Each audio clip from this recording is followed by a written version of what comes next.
Paul Stevens, Chief Engineer for Blackstone Amplification, and today we're going to be looking at some of the exciting features on HT Venue Mark III.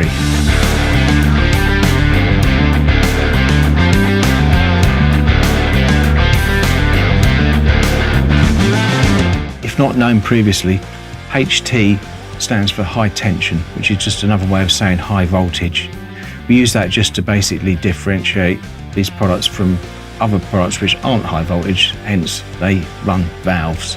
The design philosophy of HT Venue has always been to provide really versatile products, and we've basically taken that philosophy and taken it to the next level with more modern features and more versatility throughout the range. In addition to this, we've also upgraded the cosmetics throughout the range as well, with a smarter, more modern look. We used Mark II HT Venue as the benchmark, and then decided we want to add in some of the developments that we've been working on with other products since Mark II was released. We've done numerous improvements to other products as far as tightening up the sound, fine-tuning certain parts of the EQ, and adding in modern features as well.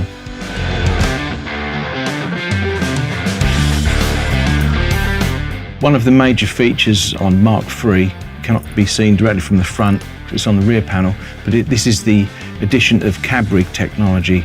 This is something we've introduced into several other products over the last few years, and it's the easiest way to get great recorded tones out of your valve amp, and also for live use as well. In addition to cab rig technology, we've also improved the actual electronics that drives these outputs. This is the headphone output, which has now been increased in level, and also the XLR DI output, which has been given a proper professional type balanced output. As well as improving the outputs of cab rig, we've also improved the analog to digital conversion, which takes the signal from the analog world into the DSP. This is also helped with lower noise and just general better signal integrity. These amplifiers also now feature a USB-C output, enabling you to record 4 channels simultaneously. All of the HT Venue Mark III range feature switchable power reduction to go from full power down to approximately 10% power. This is a circuit that actually controls the internal voltages within the power amplifier rather than adding an attenuation after the actual power amplifier. So this means that you're literally turning the amplifier from, like, for example, a 100 watt amplifier into a 10 watt amplifier.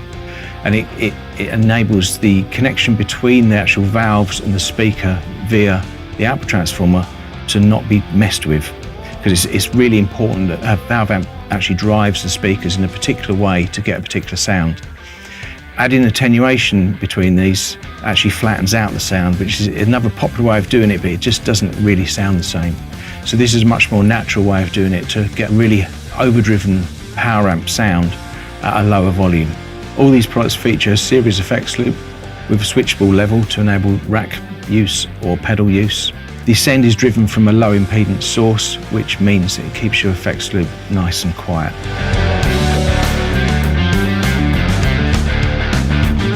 Other improvements to the DSP sections is the way that reverb is used. We have different reverb on the clean channel compared to the overdrive channels. And using the Architect software that you can connect the amplifiers to, you can adjust the tail lengths of the reverbs and assign them differently for overdrive and clean channels, and then save them within the amplifier itself. Just going to talk about the clean channel specifically on these amplifiers, because it's got some quite unique features. There's 2 voices on all of these clean channels. The first is a high headroom American sounding clean channel, very bright but with a strong bottom end. The second voice is more of a mid-60s British sounding channel, so it crunches up well and has a looser bottom end. And when you switch from one voice to another, it isn't just some subtle EQ that is going on. There's the whole of the actual tone stack is being shifted from earlier on in the signal chain, which it does on the more American sound, which means that it actually attenuates your signal and also prevents as much overdrive. And then when you switch to the voice 2, then it shifts the whole of the tone stack further on in the signal path. So it's after the valves, which allows the valves to overdrive a bit more, and it also shapes then the tone of the overdrive more. So it's a completely different way of processing the signal just within the actual clean channel itself. In addition to that, there are changes going on in the power amp as well to do with the negative feedback. to more closely simulate the tones we're trying to achieve. The overdrive channels on these amplifiers is based on the generic Black Star topology, where we use cascaded ECC83 gain stages to produce all of the overdrive. It also features the ISF control on all channels of overdrive to have more control over the shape of your mid-range. Each of the overdrive channels also has two voice options. Obviously the voice 1 is a slightly less overdriven sound and voice 2 is slightly more overdriven. But also again there are changes going on in the power amp with the negative feedback on each of those sounds as well. So one is a tighter overdrive and the other one is a bit more of a looser bottom end. As mentioned, all the overdrive channels feature our patented ISF circuitry, which stands for Infinite Shape Feature. This is a special control which works within the mid-range of the tone stack, and it basically shifts the sound from a more American sounding tone stack to a more British sounding tone stack with a continuously variable control enabling you to get any sound from one extreme to another. It's really helpful for dialing in the particular sound that you want your mid-range to be, which obviously is really important within a mix for both recording and for live use, and gives basically the player a much bigger tonal palette to work with. All of these channels and voices are all very well, but obviously you need to control them live. So all the models come with a two-way foot switch to enable you to switch between the basic channels and most of the voices. However, using the FS14 enables you to switch between all of the channels, all of the voices, the reverb, and also the extra boost, which works on all channels and all voices. This gives you a preset 6 dB boost, which is really useful for solos.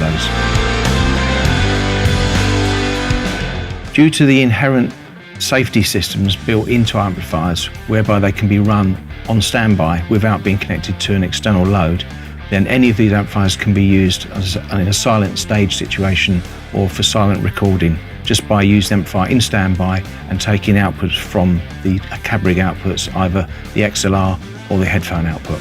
Other subtle design changes which aren't always noticeable when you're actually playing but are quite nice features to keep everything nice and clean is we've improved the switching noise on all of these products so it's as minimal as possible. During development of other products between Mark II and Mark III, we've found certain circuits needed more upgraded components for more consistency. So we've applied all of these changes throughout Mark III as well. Certain capacitors, for example, have been upgraded, and you'll find that the consistency of tone will be far higher on these amplifiers, depending on where you're playing, what temperature, humidity, all sorts of variables. So they'll be much more consistent. General design philosophy at Black Star is to overrate our components where needed to enable the products to be able to withstand excessive use and excessive temperatures. For example, being played all weekend at a festival in a hot country like Mexico with raised mains, unpredictable main situations, and still be able to work throughout. Another electronic feature that's often reserved only for high-end valve amplifiers is the use of DC heaters. We've used DC heaters for all of the preamp valves throughout this range to keep all the noise levels down, especially on overdrive channels. Speaking of valves, within the preamp on this range, they are exclusively ECC83s, which other people will know as 12AX7. And this particular range will come standard with EL34s in the output stage. However, the output stage on all models has been designed to enable the use of 6L6s if that is the user preference, with merely a small change in the bias setting. All the speakers throughout the range are 12-inch Celestians.